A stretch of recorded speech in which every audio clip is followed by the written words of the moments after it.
into the online broadcast network, AFTERBUZZ TV. Over 20 million weekly downloads in over 150 countries, and your number one source for after-show entertainment.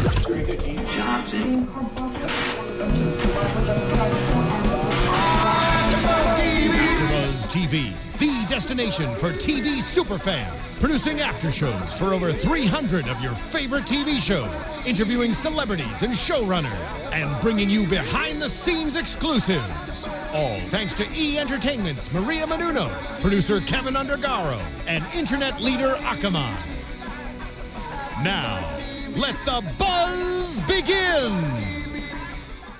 Hello, everybody, and welcome to our AfterBuzz TV after show for Sailor Moon Crystal. Yeah. I'm Kaori Takee, and next to me I've got the beautiful Markeia McCarty. Hey, guys. So we're just chilling, the dynamic duo here for this Sunday afternoon. Mm-hmm. Overall thoughts before we get into this? Well, going from my predictions last week, 2 weeks ago, I wasn't that far off the mark, so I'm pretty happy with that. Yeah. Where it was like I knew there'd be a couple of flashbacks going on. I don't believe I predicted that Sailor V would show up for that one, though. I'm very happy Sailor V showed up, and I'm actually really liked this episode. I thought that to date it was probably the most exciting one, but that's because I'm a romantic at heart, and there was a lot of looks of love, and you know, it was very romantically exciting. it was the kind of Mamoru-centric episode that I kind of wanted from last week. I mean, 2 weeks ago, which was actually the Tuxedo Mask one. Which makes sense when you think about it in that sense. You know, Tuxedo Mask and Mamoru-chan. Mm-hmm. Yeah. Mamoru-chan? Mamoru? Mamo-chan. Mamoru-chan. They are the same man, obviously, but they're very different personas. Mm-hmm. So if you're going to have a Tuxedo Mask episode, then yes, it's going to be a little bit more standoffish, a little bit more action-filled. Not, you know, going into his personality, not really going into romance. While when you have a Mamu-chan episode, then yes, it's him kissing her handkerchief. I'm sniffing that thing. Oh, it was so sweet. You didn't find that creepy? When I first saw it and he was standing on the balcony and then he pulls out the handkerchief, I even said it out loud. I was like, oh, thief. Yeah. And then he like kissed it. I'm like, oh, you sweet stalker. I thought it was a little creepy, but then again, I'm kind of weird because I didn't think it was creepy when he kissed her when she was passed out a couple episodes ago. So we are here at Act 7, Mamoru Chiba, of course, and we are so excited because it was a really good episode, as we just mentioned. I really liked it. There's a lot of things happening so fast. Like we find out that Queen Beryl. I like this. Yeah, right? I like, you know, because for the original series, yes, there was Queen Beryl, and then, you know, she has all this power, and then you realize that she has a higher power that she answers to, and then she's not seen as strong, then she has flaws. Mm-hmm. You know, she's got a little bit more humanity. But for this, I really like that they gave you a little glimpse into Queen Beryl's history, where she got called to this place to open it, but she has powers and aspirations of her own. So I kind of liked that. I like that too. I like that twist that basically she's the one that initially unlocked quote unquote Queen Metalia. Mm-hmm. And now even though she's kind of working under her, she has her own story going on where she wants to take over. She doesn't have any intentions to actually give the silver crystal to her boss, quote unquote. Oh yes, she's very mutinous. So that was cool. And by the way, guys, I did start reading the manga after the comments, so thank you for reading. It opens the world and adds new layers. So, but whether you read them or not, I think you should watch it. It's a great show. Yeah, and I'll let you guys know right now that if I can, I will read the manga. I know that it is online, but I really do enjoy just watching the episodes and taking them for what they are. And then after this is over, or after, if I read the manga, I'll read it up to the point of where it is, and I won't go further than that because I want to experience it as episodes come out. But that's how I roll. I totally agree with you. Yeah. I mean, that's I actually stopped at this episode, not because I didn't want to go further. I did, but I just didn't really have the time. But at the same time, it's kind of nice to be surprised. Yeah, you know, I like it. But anyway, you enjoy Sailor Moon Crystal. just enjoy it because we love it. And we're so grateful. Hey, that's why we're here. Yes, that is why we're here. Okay, so first let's talk about this romance between Mamoru and Usagi, because it starts off with her in his bed in her school outfit, and sees his costume of the tuxedo mask costume on the corner, and she says, "Oh my gosh, your tuxedo mask."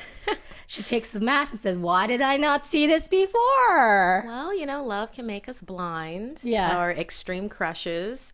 You just see the person for what they are, as opposed to everything. Like everybody else might see everything. I mean, this is just like kind of a fact of life.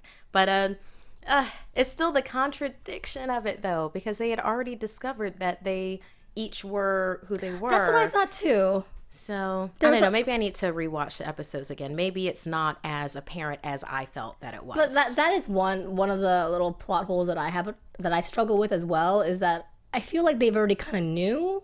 And then when they're in their alter egos, they each call each other their other names, Yeah. So it's a little confusing. Yeah, it's kind of like later when they're fighting Zoisite, and then they just call each other by their real names. Like, this dude can find you now. Yeah. Yes. Exactly. He can show up in the middle of the school day because how many Mamorus and Usagis are there? Yeah. That's Yeah. I mean, they'll do like a Terminator thing where they just go down the phone book. I guess why Terminator thing? I guess why ask why? But so she discovers again, or not, her first time, that it's Tuxedo Mask is actually Mamoru, and you sense that they really like each other. And this is the first time, like one of the first times that they really trigger that romance between them, when they're staring at each other's eyes and they're openly kind of admitting it without speaking about how much they like each other. It's super sweet. It is so sweet. And he really opens is. up to her and tells her that the reason why he's looking for this legendary silver crystal is because he has no recollection of who he is, and he lost his parents in a car accident at the age of 6, and all he wants back is his memories. Yeah, and then there's a lot of trust that's there between the two of them. So fast. It's like instant chemistry with it. Yeah. Which is very interesting, especially when she has, Luna's voice in her head of, he might be trying to trick you. And then it's like, oh wait, let me be realistic. And then looks up in those baby blues and like, you know what? I'm going to trust my heart here. Yeah. I love these two together. This is the kind of romance that I would go for any day. I'm such a sucker for this. And the first time that he touches her as Mamoru and as Usagi, and she gets all like, oh my God. But then he says, "This is your bag." Oh, that was just classic Serena and Darian from back. Yeah. I love it. Because he's so pragmatic. He's so romantic, but he's so pragmatic at the same time. I like the duality. I do too. And then he also coins her nickname, Usako, which is really, really cute. Oh. And then she decides, I'm going to coin him Mamo-chan. That's where all that comes from. And I mean, we'll get back to them, but like throughout this whole entire episode, it's really them tying their connection with each other and how much they care about each other. I mean, I guess we could talk about it. When he goes to save her at the end, when he punches Zoisite in the face. Sucker punches. I know. And he has no power, but he does none. It. Yeah. And then he tries to punch him again, and then this ultimate power happens. I might be confusing it, but with Zoisite, wasn't that the one that Sailor Jupiter was able to best? And I'm gonna have to rewatch the episodes again, but I'm pretty sure it was Zoisite and Sailor Jupiter. But it's like then you have all 4 of them, and they're still not able to really do anything. I guess he was caught unawares before, and now he knows where they stand. Yeah. So I think it's just the power of love when it comes to Sailor Moon. Like that power of love defeats everything. So yeah, he gets punched, not punched, but he gets bashed by Zoisite, and then he talks to Sailor Moon, calling her Usako in front of everybody, and says, "Look, I wanted the silver crystal my whole entire life, but now I want you." I'm like, whoa, we're moving really fast, you guys. Yeah. Well, He knows what he wants. Yeah, he does. And that part though, it was like, I'm looking for the legendary silver crystal. Are you looking for the legendary silver crystal? Yeah. I want the legendary silver crystal. I was like, oh my goodness. Well, It's like, I wonder what they're looking for. The legendary silver crystal. And that's it was very funny for me. I like the repetition. Yeah, I agree. And that's one thing I noticed also in the comic book is they keep repeating legendary silver crystal, legendary silver crystal. They don't just call it silver crystal or crystal or the legendary item. It's kind of cute. Okay, so let's talk a little bit about the relationship with the dark DVD store. Oh, okay, yeah. Let's talk about that because that's an upgrade because in the comic book, they talk about how it was an old comic book, obviously made in the 90s, so they had VHSs. Oh, of course. So I love how we updated it to DVDs. Had to. Yeah. Nobody would go to the VHS store. Yeah. So everyone's going to the DVD store and they're getting brainwashed to go find Sailor Moon. Yeah, everybody is searching for it. Kind of like a earlier episode when everybody was searching for the silver crystal. Yeah, right? Like in their closet, like the mom So was looking for that. I do like them bringing back something that I remember from before is that whenever something had to do with the Dark Kingdom, they'd somehow work dark or black or something like that in the title. So I like that it was rental shop dark. Yeah, rental shop dark. I was like, okay, but that's a tip off for next time. I like how blatant they are about everything. This is what it is, guys. Like Dark Kingdom ice cream shop. Yeah. Yeah. And so obviously Ray goes to school in a different district and the other three girls go to school in this other district. So they're having lunch together and they're talking about Sailor V. They're kind of obsessing about Sailor V because where has she been? Which we know that Luna has apparently been in contact with her. Yeah, in her super cool Luna base. Uh-huh. That looked great. I'm like, wow, Luna, you hiding this stuff from your scouts, you know? Upgraded that big time. My theory is that she has to own the arcade above it because are you telling me that Andrew or I only know him by the... Yeah, okay, Andrew. Yeah. He wouldn't have stumbled across that when he has to like get tokens or something from the basement. So yeah, I think that it makes more sense that they own it or something. So yeah, they're looking over Sailor V and wondering like who she is, where is she, what is she up to, and they mentioned, you know what, Sailor Moon might have a connection to her because she's our leader. And then that crescent shape, the crescent and everything, and Sailor Moon is just thinking, dude, She knows that she has these visions when she's looking at the arcade game and she sees Sailor V talking to her. So there is something to it. Yeah. And then something that, between Sailor V and Luna and how they both have that crescent shape and how Sailor V was saying, we have to get this ball rolling. And Luna's like, no, she needs more time. And one of my theories is that they both have the crescent shape because they're both completely aware of all of their past. And I would think that Artemis would have that also. Yeah. But nobody else has that yet because they're not aware. But once they are, maybe they'll have the crescent when they change. I don't know. I'll find out later. Yeah, we'll find out. They actually do. But that's a theory I'm tossing out there. Well, that's a decent theory. And the question, do you think that Sailor V has all of her memories back, looking at the preview for the next episode? I think that she has more back than everybody else, definitely. Like maybe there's probably like blackout spots for like the final battle, everything like that and how that turned out, or maybe specifics of enemies, but she definitely knows more than everybody else. I don't think she knows everything though, but I think it's very interesting that she was obviously awakened before Sailor Moon was. So I think that has to do a lot with personality. With like Sailor V, she's very strong. Yeah. But then it's also, why wasn't Ray awoken first? True. Why wasn't Sailor Jupiter? It's like, what is it about Sailor V, Sailor Venus, that is just special, kind of like a guardian type of thing over the other guardians for her to get awoken first?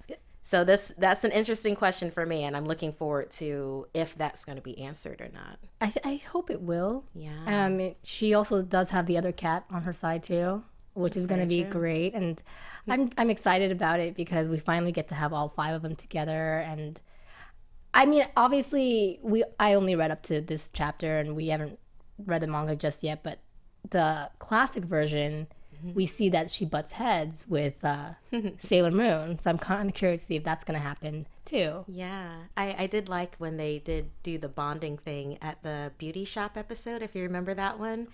It was where Minaku,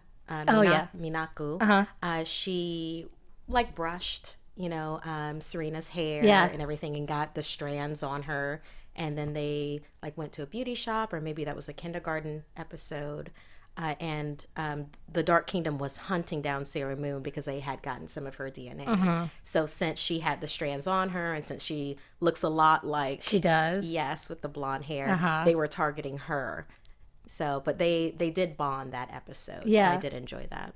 I need to look at the classics also. Man, there's so many. There are so many. I know you have them all. I do. You do. I do. I have them in English dub and Japanese. Heyo. Yeah, that's awesome. You have to get the full story. Party at your house. What do you think of Sailor Moon's new attack, the Moon Healing Escalation? When she first where she's standing in the alleyway and she's like, I have to do this. I have to do this. I was like, oh my goodness, Usagi, what are you doing? Don't. They're looking for Sailor Moon and you're Usagi. Don't you dare. And then she changes. I'm like, oh, you big heart. You big sweetheart. It's like, what are you going to do now? And then I had forgotten about the new power, and then she, of course, healed everybody. I was like, of course she would. And I loved that. Yeah. I like this power. She's getting more and more in her arsenal, and she's also getting more confident at it, Yeah, she wasn't wiped out after, of course, she didn't heal a city. Yeah. This time, but she wasn't as wiped out. She was weakened. I think that's how Zoisite got the drop on her, pretty much. The drop. Yeah. The splash. Just kidding. Like literally. Draw some behind her. But yeah, it is a pretty cool power, and I'm glad that she has that, and she also has the tiara. I wish she had one more offensive attack. Yeah. Since it seems like, but you have to have a healer in your group, and she's the healer. Everybody else is, offensive or defensive, in the sense of like how Sailor Mercury has camouflage, the aqua mist, and then, Ray and Jupiter, as corresponding with their planets, are all offensive magic. Yeah. Jupiter has 2, surprisingly. Yeah, the flower hurricane. Yeah. Love that it's a paralysis attack. Right. I'm not a big fan of swirling flowers. I think it's like the big thing about Sailor Moon in general is anything love is a very powerful thing, That is very true. And with Sailor Jupiter, she wants to be in love, and she's really girly, even though she quote unquote looks masculine and strong, superhuman strength, whatever. But she has these petals, like something that represents that she's actually has a very feminine side to her. And then we have Sailor Moon, who, with this new moon power escalation healing power, I feel like the 2 times we've seen it, they stem after she kind of encounters or calls out for Tuxedo Mask. Ooh, yeah, good catch. I didn't really realize that, but yeah. So because of that, she would be like chock full of emotion, and be able to channel that. Oh, interesting. Yeah, right? So I'm curious to see if the next time she uses it, she's going to call out for him or have some kind of encounter with him beforehand. Kind of like to recharge her batteries before she heals everybody. Yeah. That'd be interesting. Yeah. Because knowing Usagi, they could totally take it the other way too and have everybody else like laid out from battle, and she's like, my friends, I'm not gonna let this happen. It's not gonna happen this way.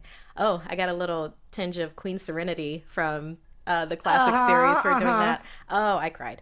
In any case, yeah, I did, because it was such a mom thing. Yeah, it was such a mom thing. Queen Serenity is awesome. Oh, I can't wait until we see her. I think everything is moving really fast, but at a really good pace. And I'm just, again, I keep saying this, I'm so bummed that we only get it once every 2 weeks. I know. What do you think? What do you think of Sailor Venus's or Sailor V's appearance from the top and saving Usagi from getting hurt again or dying, whatever. Oh, I thought it was Were you pretty shocked? cool. I was, because I wasn't really expecting her to show up for this episode. And is it just me, or did Artemis help out? Was there like a little? I saw him there. Yeah. What I'm thinking, was he the one that like did I don't know, a claw attack? Yeah. But then she also had the crescent, Uh-huh. you know, her crescent attack in her hand, which I'm really curious about. You know, but I'm wondering if Artemis, you know, did a little help out there. Yeah, it's kind of. I think he might have, because I think now that you mention it, I saw kind of like a claw, not the claw, but like the Just like, yeah, that you know, that animation. yeah. But So that's fun. I Yeah. feel like she came as a surprise even for Luna, because Luna was like, "Dude, we're not ready to bring you out Yeah, yet." it's like, don't do it yet. Don't do it yet. Yeah. We have to. Yeah. And that's cool, because then now the next time we're going to see more of her. And I think with her comes along a lot more backstory in general for all of them, because she's trying to push for everyone to have their memories back. And people are going to ask, like, oh, are you the princess that we've been waiting for? So it's going to be good. It's going to be good. Yeah. Do you think that she'll be like, oh, I don't know? Or if she'll be like letting the cat out of the bag and be like, no, Sailor Moon is. I don't think she knows that. Yeah. I have a feeling she doesn't know who either. Cool. So I just feel that her memory doesn't go as far back as we would like it to. Though it probably goes further than the other ones. Yeah, or she might have been so super busy taking down enemies that she Yeah. hasn't really been able to think about it. In fact, she might be pushing the issue because maybe she's tired of battling alone. Yeah, I'm sure. know? It's lonely out there. Yeah. Yeah. Do you think it's a little strange that Tuxedo Mask / Mamoru is 17 or 18 and our girl is 14? I know, it's kind of weird, but like 14, 15. It's it's just it is a little weird. It is, let's be honest. I mean, when you think about it, it's just like three or 4 years, give or take. And then depending on where you are in your life, that 3 or 4 years that like disappears, it doesn't matter. But if it's like 14 to 17 or like 14 to 18, it's a little, because there's a lot of growing that happens within that amount of time. And like an 18-year-old, it tends to be way more mature in a lot of ways than a 14-year-old will be. Like those years make a difference. So, but he does seem very much a gentleman. he does. You know, a pragmatic yet romantic gentleman. And if I remember from the classic series correctly, he was always the one slowing her down. You know, honestly, I'm going to say it that in anime universe, he is my crush. And it's so weird because he's a cartoon. But It's not weird. he's such a It's not package. weird. You can have crushes on fictional characters. I really like him. Look, I'm already getting dreamy about him. But is there anything else in this episode that you wanted to talk about? I mean, do you think that Queen Beryl's going to flip out and turn against her queen, Oh, Natalia? I think that's a given. Do you think that's going to cause, like, you know, the fact that they're two evils going to fight off each other? Do you think that's going to actually help the Sailor Scouts? I think that what will eventually, and obviously another theory, I think what might eventually happen is that Queen Beryl will, you know, try to pick the right time. Like she has a crystal or something. Maybe she doesn't know how to use it. And she's like, no, I'm not following you anymore. And then Natalia sucks all her energy out. And then she's the one that fights the Sailor Scouts after that. Oh. You know, like some sort of epic. It might happen. thing. But I really do hope that we get what we got in the classic series from the four lords of the Dark Kingdom, where each one found their humanity, like in different ways. Like you had Nephlite, he fell in love with Molly. Yeah. In this, I forget her name she was even in this episode, Naru-chan, maybe? Uh-huh. Yeah. Naru-chan. And he discovered his humanity, which was also his downfall. So I hope that we can have something like that for each one of the lords again. I think that is going to happen. Oh, I hope so. With interesting characters. Okay, do you want to talk about some gossip, news and gossip? Got any? I don't have much, but there is a Sailor Moon video game out. Well, there's a lot, but there's an app right now that's available that you can get as long as it's getting it right now. I know, it's called Sailor Moon Dash, and it looks amazing. If you don't have an iPhone, you can get it because it's available on the Droid. And it's basically just a simple, like, you jump and you go through the levels, and I want to play it. So tell me how it is, because I really saw the videos of it, and it looks really cool. Man, I would hope that they would have a game that would be exactly like the one that they play in the arcade. Yes. That would be... You've already set it up. Just give me the app of that. So it'd be a Sailor V. Yeah. It'd be a Sailor V app. That's great. And I think that's about it. That's really simply the only information I have. And any predictions? Oh, I've been... I know, you've been really good. Now, but I just say predictions just to get these lights going. I like it. I've been saying predictions all episode. I should have saved them until the end. No, I like it like that. Yeah. Just keep them coming. Do you think that in the next act, everyone's going to find out who Tuxedo Mask is as well? Ooh, I think that Sailor V probably knows who he is. Like, that might be one of the things she might not know. Usagi, Sailor Moon Princess. But I think that she'll be like, you. Yeah. Oh, I hope. I really hope, because that'd be they'll be like, wait, how do you know him? And then she looks at Luna, and Luna's like, oh. It's like, I saw him in the street before. Can they just start dating already? Like, he already declared his love to her. Yeah. Oh, wow. In a very dramatic fashion. Very dramatic. Like, he threw away his, how long, over 10-year goal to get this legendary silver crystal, because now he realizes he wants Usako. Yeah. Well, he's pragmatic, so he realizes she's looking for it. All of them are looking for it. They have a connection. He can just focus on her, because no matter what, she's going to get the crystal for him. Oh. For all of them. You're pragmatic. Thinking like that. Well, that about completes our after show for this week. We are going to see you guys in 2 weeks for Sailor V's act. Kind of sad. Yeah. Why couldn't it be just every week? Yeah, but I like that little bit of her transformation that we saw at the end. That looked great. It did. That looked really cool. So we're going to see more of that. Hopefully you guys can play the video game Sailor Moon Dash and let us know how it is. Or tell us any other games, Sailor Moon games that you like, because we play games and we want to talk about it. Heck yeah. Hell yeah. Do it. And whether you read the manga or not, enjoy Sailor Moon as much as we do. And we'll catch you guys in 2 weeks. All right. See you then. Where can everyone find you? Oh, yeah. Yeah, thank you. See, Kaori, where can they find you? Thank you. You can find me, KAORIOUS, Twitter and Instagram. You guys can find me on Twitter at Markeia McCarty, MarkeiaMcCarty. Talk Sailor Moon with me. I love it. Yes. Thank you, Marissa. From executive producers Maria Menounos, Kevin Undergaro, Phil Svitek, and the entire AfterBuzz TV staff, we would like to thank you for listening to the AfterBuzz TV network. To watch or listen to other after shows and post comments or questions, be sure to visit AfterBuzzTV.com.